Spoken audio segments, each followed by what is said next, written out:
Hey everybody, it's Mitch, and welcome to my next video. Today, we have got another Dungeons & Dragons 3.5 video for you.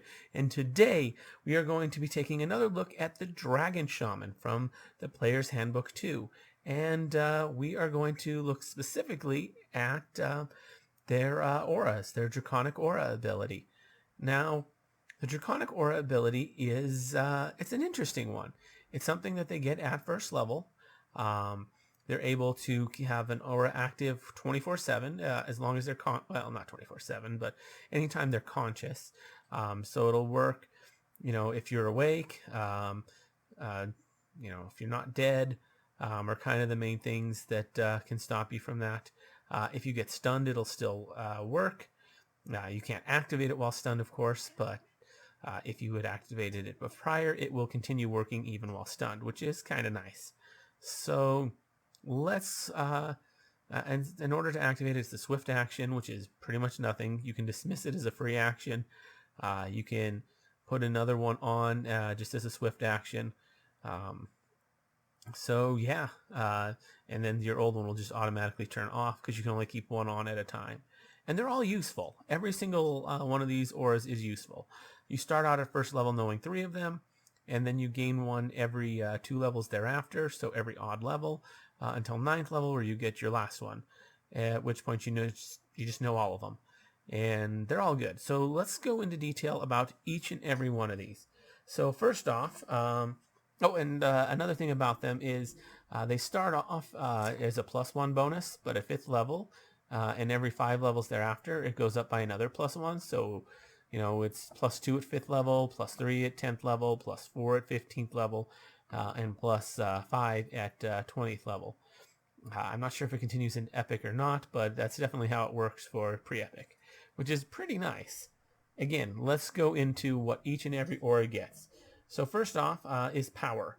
Oh, sorry, not power. Energy shield. So energy shield, what that'll do is it'll make it so that anytime somebody attacks you in melee, and it's not with a reach weapon, so if they attack you with a natural weapon or with just a normal reach, like a weapon that doesn't have reach, so like a sword or something, they are just going to take 2 times your bonus, so potentially by 20th level, 10 points of damage equal to whatever your dragon type is. So if your dragon type gives you fire damage, that's 10 points of fire damage. If your dragon type was giving you cold, it'd be 10 points of cold damage anytime somebody attacks you. And this also applies to anyone within, what is it, 30 feet of you? Yeah, 30 feet. So that's really nice. Yeah, all of these also affect your allies out to 30 feet. So that's really nice, making it so that you and all your allies are going to be have some protection on you, and anyone who attacks you is going to take a little bit of energy damage. Pretty nice. That's a really good one for combat. Now, then there's also power, which basically just makes it so that you add potentially +5 at 20th level to all your melee attacks. Same with all your allies. Oh, sorry, not attacks. Damage rolls. My bad. Then you get presence.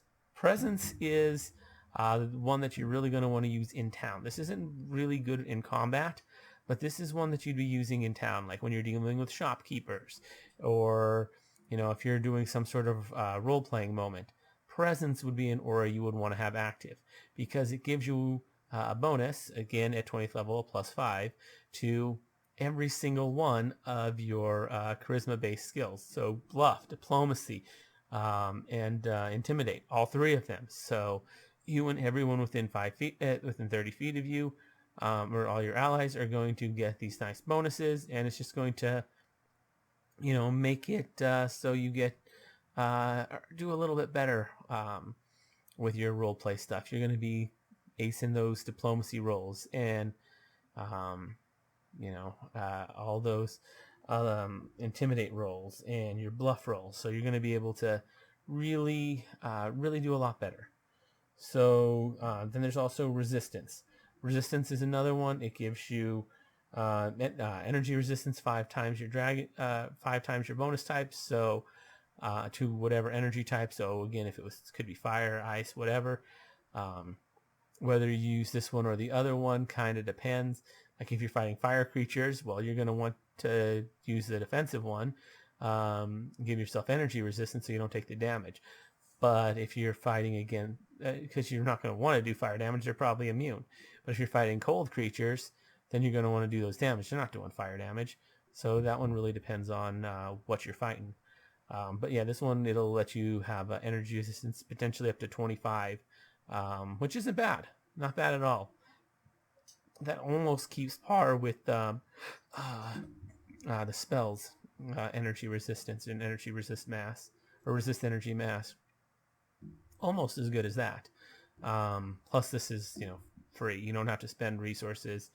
You don't have to like spend a spell. Like you can just keep this on all day. And if you switch it off, you can just turn it back on. So definitely nice. Then another one that you can get is senses. This is one I would keep prior to combat. This one gives you bonuses to spot, listen, and initiative. This is one that I'd be using if I was, out and about adventuring. I'm not in combat right now, but I suspect I will likely be getting into combat shortly. Senses is the one I would want to keep up. And then once combat started, I would, on my first turn, spend my swift action switching to a different aura, because senses is less good once you actually start, but it's amazing for starting because you get that +5 to initiative. Also, spot and listen are just really good spells skills while adventuring. So really good. You also get toughness, which is interesting. It's not nearly as bad as the actual feat. So toughness will just give you DR magic equal to the amount of your bonus. So 1 to 5, whatever your bonus is. So at 20th level, you get DR5 magic. Now a lot of things are going to break through that, but it's going to help you against the surprising number of attacks. Actually, a lot of enemies in the monster manual don't actually use magic weapons, and would actually make it so you're not getting hurt by, or not getting hurt nearly as much by their attacks. So this one can actually be really useful. And then last but not least, there's Vigor. And Vigor gives you a plus, gives you fast healing of the amount of your bonus, so potentially 5 per turn. Now this one's a little bit more restricted. This one will only affect people who are at less than half health. Once you go over half health, this one will stop working. So it can only heal you up to half health, but it's out of this one's another really good out of combat one. This one's one you'd want to throw on like immediately after combat ends. Try and get that health up. That way you can spend less resources healing properly.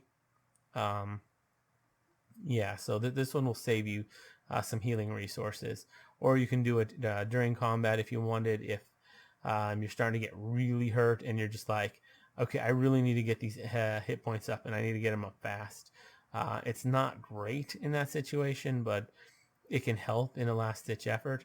Although some of the other things might be better, like, because there's a number of other defensive stuff like energy resistance, but maybe they're not doing that kind of energy.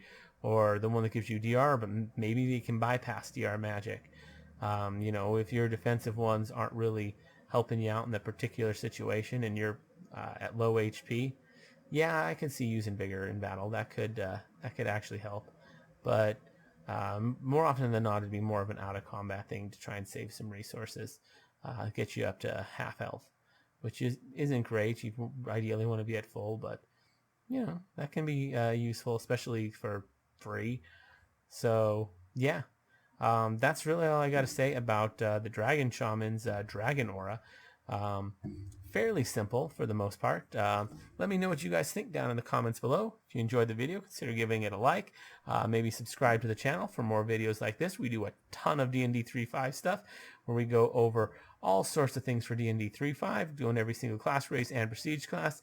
And we go deeper, like we did with this one, on some of the more popular videos that get a lot more views. So yeah, definitely check that out. Anyways, as always, I'm Mitch. I'll be seeing you.